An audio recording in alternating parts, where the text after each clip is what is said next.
apa? Ternyata ketika Allah tuntut kita untuk membayar kenikmatan yang telah Allah berikan kepada kita, kita nggak bakalan sanggup membayar kenikmatan yang telah Allah berikan kepada kita. Betul. Jadi Allah kasih jantung kita gratis, paru-paru yang setiap saat kita gunakan, hati yang setiap hari berfungsi, itu adalah kenikmatan-kenikmatan yang besar yang Allah berikan kepada kita, yang mesti kita syukuri. Amin ya Rabbal Alamin. Selawat serta salam adalah sama-sama kita sampaikan kepada Nabi besar kita, Nabi Muhammad Sallallahu Alaihi Wasallam. Hadirin jamaah yang dirahmati dan dimuliakan Allah Subhanahu Wa Taala. Alhamdulillah, malam hari ini kita sama-sama hadir dalam rangka memperingati Maulid Nabi besar kita, Nabi Muhammad. Seorang ulama, seorang imam, Al-Habib Ali bin Muhammad Al-Habsyi, beliau pernah mengatakan, wa kullu dabatin li Quraisyin nataqatil bifasihil ibarah. Pada saat detik-detik Rasulullah akan dilahirkan, pada saat detik-detik tanggal 12 Rabiul Awal akan datang, binatang-binatang peliharaan orang-orang Quraisy pada saat itu bergembira. Mereka menyambut kelahiran Nabi besar kita, Nabi Muhammad Sallallahu Alaihi Wasallam. Onta-onta berselawat kepada Rasulullah, ikan yang ada di lautan mereka berzikir kepada Allah, nyambut kelahiran Nabi Muhammad Sallallahu Alaihi Wasallam. Tidak hanya makhluk yang ada di atas muka bumi mereka bergembira, tidak hanya makhluk yang ada di lautan mereka senang lahirnya Nabi, makhluk yang ada di langit pun mereka bergembira akan kelahiran Rasulullah Sallallahu Alaihi Wasallam. Malaikat berzikir kepada Allah. Bahkan Bu, bidadari pada saat detik-detik Rasulullah dilahirkan, bidadari berhias, bidadari pakai make up. Yang biasanya bidadari tidak pernah berhias, karena kalaupun dia tidak berhias dia tetap cantik. Kalaupun dia tidak pakai make up, bidadari tetap cantik. Tapi karena saking senangnya bidadari akan kelahiran Rasulullah, bidadari berhias. Makanya Maulid Nabi dandan beda, dandan pakai make up berhias, seneng kita nyambut lahirnya Nabi Muhammad Sallallahu Alaihi Wasallam. Pakai make up nggak apa-apa. Oh, ibu-ibu emang pakai make up, saking senangnya lahirnya Nabi Muhammad Sallallahu Alaihi Wasallam. Ini Maulid Nabi pakai daster, pakai baju yang paling cakep, pakai baju yang paling indah, saking kita senangnya merayakan kelahiran Nabi besar kita, Nabi Muhammad Sallallahu Alaihi Wasallam. Makanya Maulid Nabi gembira bae, seneng bae, yang mau ketawa ketawa. Ya, kalau lagi ketawa makan seneng banget bawaannya ya. Sama urusan di rumah udah kagak kepikiran tuh, utang udah kagak kepikiran. Saking senengnya kita dengan Maulid Nabi, paling baru kepikiran nanti kalau udah pulang ke rumah. Utang udah mulai kepikiran lagi, kreditan udah mulai kepikiran lagi. Tapi mudah-mudahan di sini nggak ada yang punya kreditan, cicilan doang. Kemudian saya ingin mengutip perkataan seorang ulama. Beliau ulama bermadhab Imam Malik, yaitu Al-Imam Ibnu Al-Hajj. Tadi guru kita ketua MUI sudah menyampaikan. Apa kata Imam Al-Hajj? Beliau mengatakan, ma min baitin au mahalin au masjidin quri'a fihi maulidun nabi sallallahu alaihi wasallam illa hafatil malaikatu.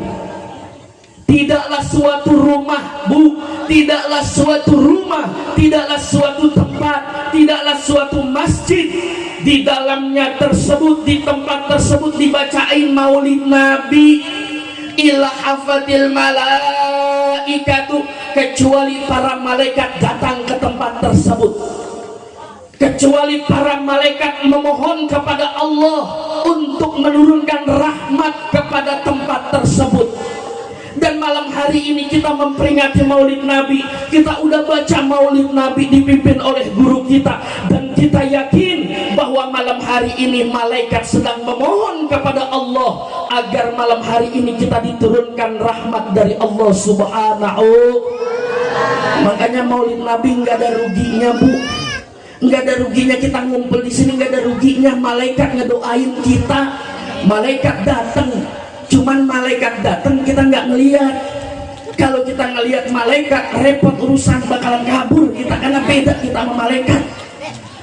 Kayak emak-emak datang ke makam, yang pertama terucap dari lisan kita apa ketika datang ke makam? Yaitu ngucapin salam. Datang ke makam suami, datang ke makam orang tua, apa yang diajarkan oleh guru kita? Ucapin salam, assalamualaikum ya ahli kubur. Dan kita yakin ahli kubur ngejawab salam kita, cuman kita nggak ngedenger. Kalau seandainya Allah dengarkan kita, ahli kubur ngejawab salam kita, repot urusan, bisa kabur kita.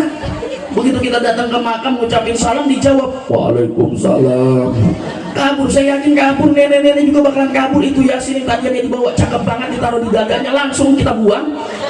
Sendal langsung pada putus, kita lari sambil bilang ada setan. Kawan babanya dibilang setan. Nah malam hari ini malaikat datang nih, malaikat datang Pak, kita yakin malaikat sedang berdoa kepada Allah untuk mendoakan kita semua yang hadir di sini. Kemudian kata Imam Al-Hajj apa? Wa'amahumullahu ta'ala birrahmati, dan Allah akan berikan rahmat kepada kita. Allah akan berikan kasih sayang kepada kita. Allah berikan rahmat sama kita nih Bu. Kalau Allah udah sayang sama kita, apapun permintaan kita pasti diijabah oleh Allah Subhanahu wa ta'ala. Kayak ibu, suami ibu udah sayang banget nih sama ibu nih, kira-kira apa yang jadi permintaan ibu bakalan dikabulin nggak tuh sama suami? Dikabulin nggak? Dikabulin. Ada yang bilang enggak, itu mah janda. Yang bilang enggak mah janda itu.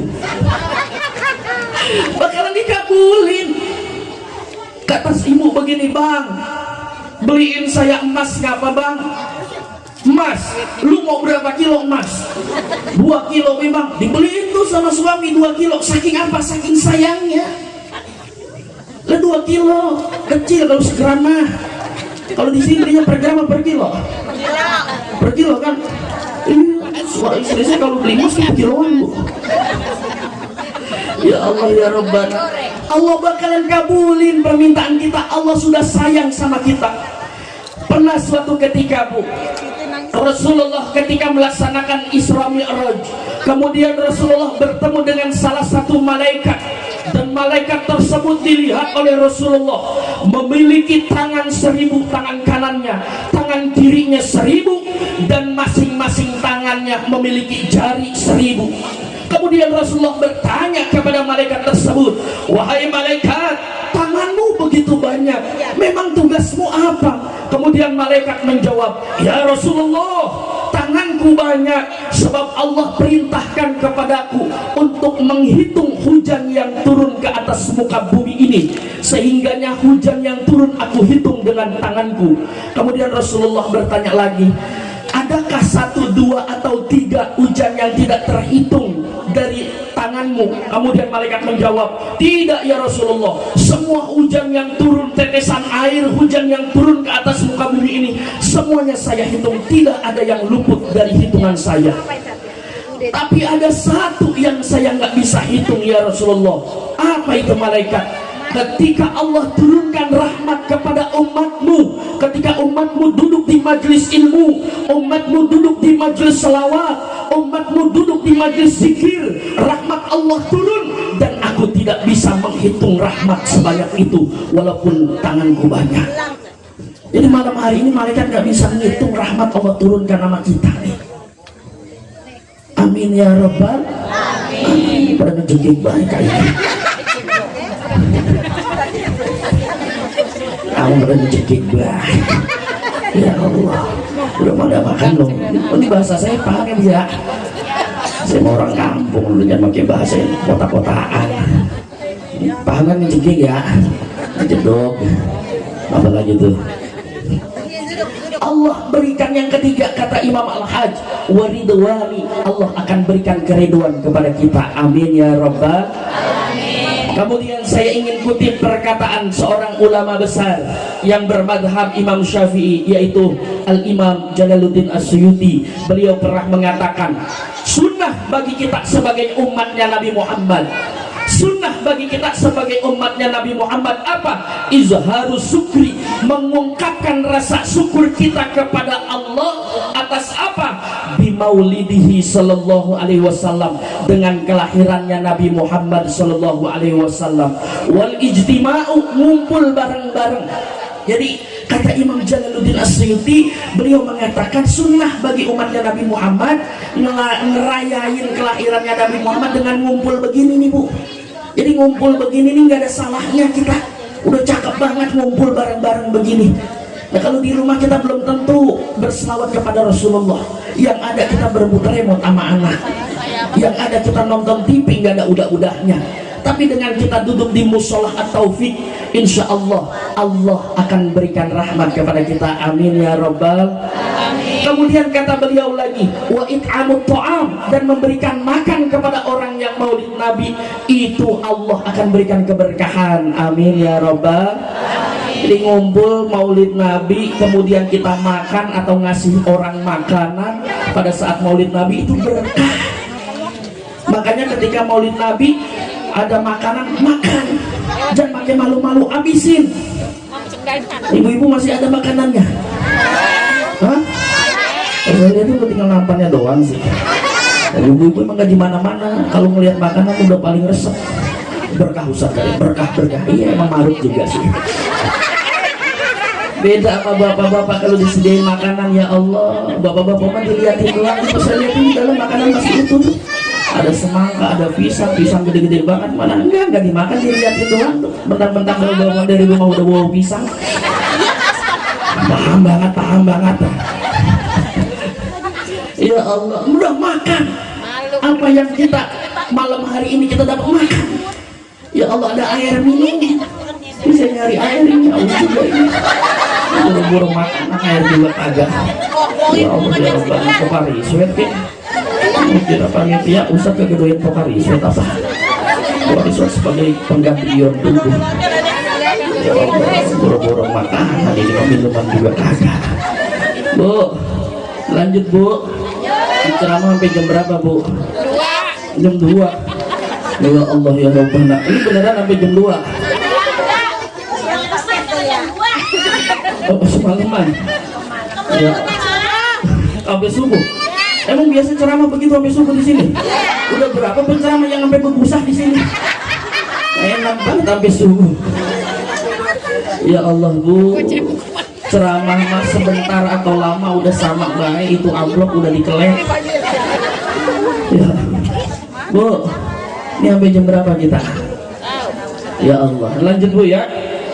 Hadirin jamaah yang dirahmati dan dimuliakan Allah, nih maulid kita nggak ada sia-sia Pak, nggak ada sia-sia.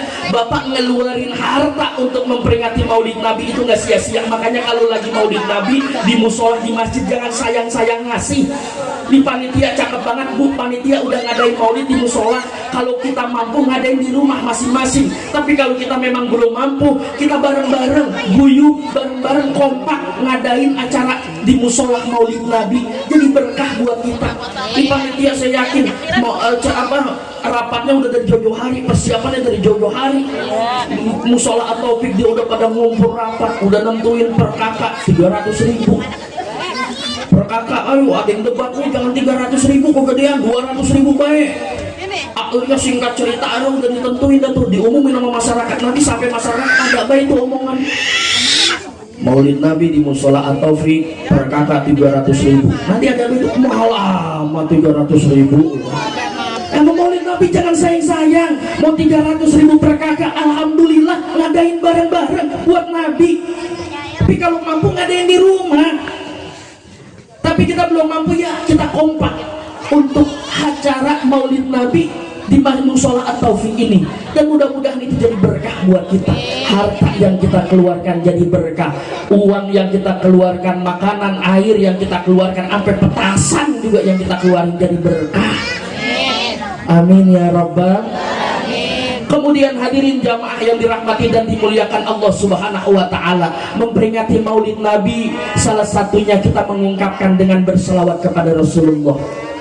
Makanya banyakin selawat Ibu. banyakin selawat. Saya mau cerita ini tahadus binikmah, mudah-mudahan tidak menjadi sombong dan tidak menjadi ujub buat saya dan menjadi pelajaran buat kita semua. Saya ada pesantren di Duren Baru Poncol.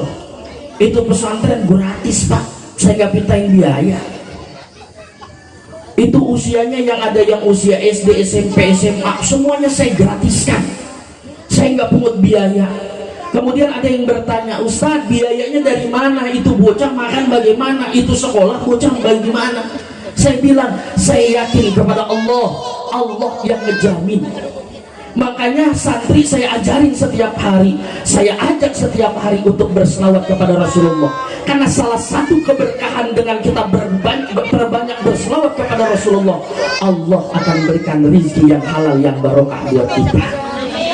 Nah, ibu-ibu berumah tangga berselawat kepada Rasulullah cakep. Suaminya berangkat kerja, ibunya baca selawat di rumah sambil masak, sambil nyiangin sayuran, sambil masak, sambil ngegoreng, baca selawat. Apa Ustadz yang dibaca selawatnya? Bebas, terserah.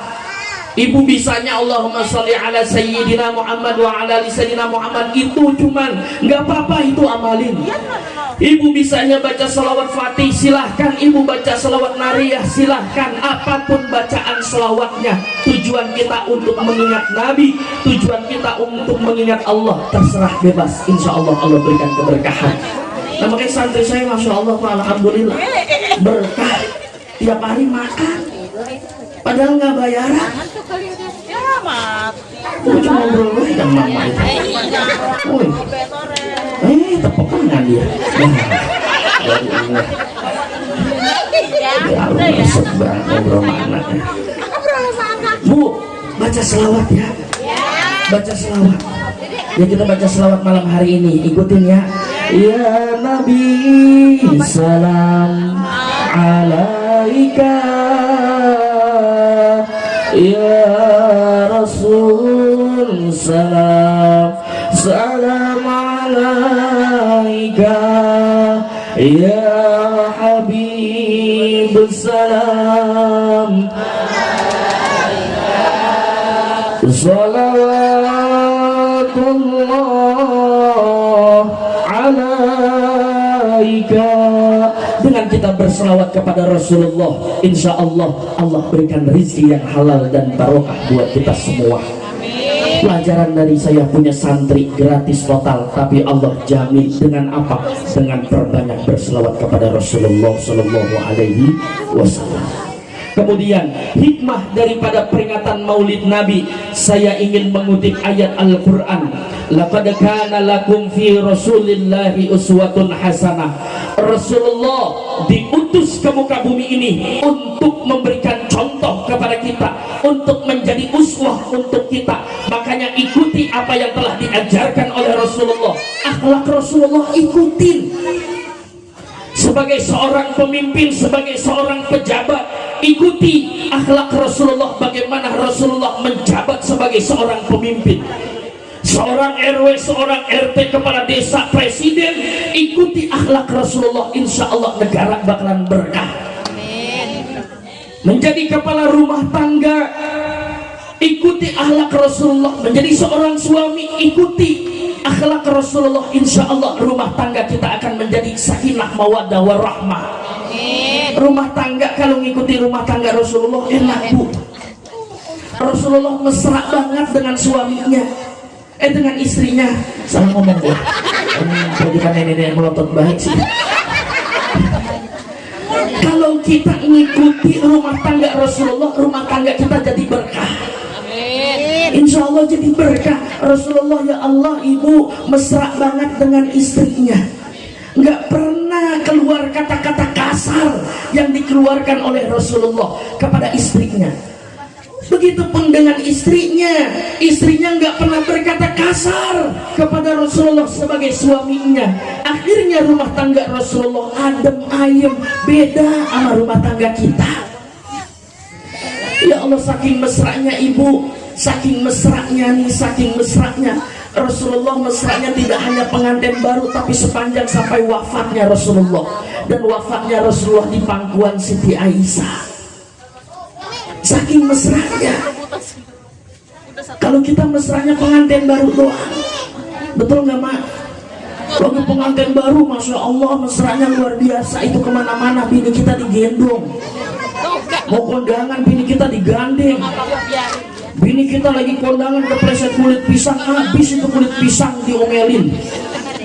Begitu udah punya anak satu, punya anak dua, berumah tangga setahun 2 tahun, boro-boro kondangan itu digandeng bininya. Lakinya udah repot sama HP sama rokok. Kata bininya begini, bang gandeng apa bang? Lakinya ngejawab, lanjut banget loh. Tapi lagi pengantin baru, masya Allah mesranya luar biasa, digandeng, digendong. Mau ke kamar mandi dianterin, bini nggak berani kentut di depan laki lagi pengantin baru. Itu bini nggak berani kentut, betul nggak? Lagi pengantin baru, masya Allah Pak, kita ngerasain Pak, itu lagi pengantin baru, bini kita sampai nahan itu kentut, saking kagak beraninya kentut depan laki.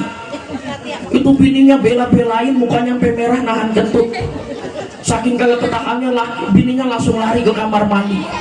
Itu dia kunci kamar mandi, baru dia keluarin betul. Udah saking kagak berani kentut di depan laki. Begitu udah punya anak satu, punya anak dua, nikah setahun 2 tahun, masya Allah. Itu pantat udah kagak ada remnya pisang. Bininya lagi, lakinya lagi makan, itu kentut bininya depan lakinya. Itu gedengan. Dijawab dewe. Ngerasa deh. Sama lakinya juga begitu, ya Allah, nggak mau kelihatan jelek di depan soal istri. Itu laki bela-belain nahan sampai merah itu muka. Tapi udah punya anak satu, punya anak dua, masya Allah. Di pojokan pen, di pojokan yang satu lagi bro, keluarga kentut. Mesranya pengantin baru doang. Ya Allah, kita belajar rumah tangga Rasulullah, kita belajar rumah tangga orang-orang tua kita dulu Bu. Kita ngerasain deh, mak dulu lagi berumah tangga, lagi masih punya laki, masih muda nih mak. Mesranya luar biasa mak ya. Tuh cakep banget mak, udah kompak banget. Iya. Orang dulu anaknya juga banyak-banyak. Nggak ada orang tua dulu yang punya anak satu, punya anak dua, banyak-banyak, di atas 7. Mereka yakin bahwa setiap anak ada yang ngejamin rizkinya, yaitu Allah Subhanahu wa Ta'ala. Kalau orang sekarang kan punya anak paling banyak 3, 2. Itu pun ragu, kira-kira gua ngempanin anak cukup nggak nih ya. Orang tua kita dulu nggak pernah ragu. Punya anak banyak, punya anak 12. Kakek saya punya anak 14. Tetangga saya ada yang punya anak 12, hidup semua dan keempanan semua. Mereka yakin kepada Allah Subhanahu. Dan wajar kalau orang tua kita dulu nggak punya anak banyak, karena memang hiburan masih terbatas. TV belum ada, listrik masih gelap, belum masuk desa, suasananya adem sunyi, kedengar suara jangkrik doang. Nah kalau sekarang kan hiburan banyak Pak ya. Oh ilah, itu TV 24 jam hiburan. Kalau orang tua kita dulu masya Allah hiburannya terbatas. Akhirnya anaknya banyak, karena kenapa? Karena hiburannya itu doang. Paham bener dah. Ya Pak, betul ya Pak. Kalau kita orang tua kita dulu hiburan terbatas, jadi itu kayak unggal malam. Ya Allah ya Rabbana, belajar rumah tangga Rasulullah, belajar, ikuti akhlak Rasulullah, ikuti apa yang telah diajarkan oleh Nabi besar kita Nabi Muhammad Sallallahu Alaihi Wasallam.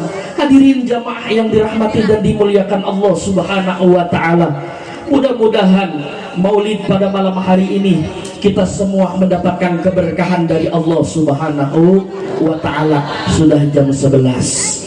Kalau Maulid terlalu malam, saya khawatir besok pada kesiangan subuhnya. 4 menit lagi jam 11, jadi ada waktu 4 menit lagi. Sebelum saya tutup, saya mau menginformasikan Bapak Ibu hadirin jamaah sekalian, mohon doanya. Saya Yayan Sofyan saat ini sedang merintis pondok pesantren Sotul Fatah. Kalau rumah saya di Sawangan, tapi kalau pesantren saya ada di Kampung Duren Baru Poncol.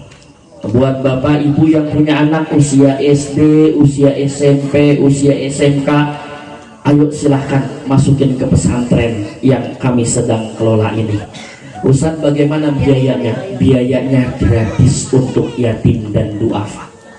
Kalau di lingkungan sini ada anak yatim usianya 6 tahun, kemudian memang sudah bapaknya udah meninggal, bawa ke pesantren kami, masukin ke pesantren kami. Kalau ibunya masih muda sama ibu-ibunya nggak apa-apa.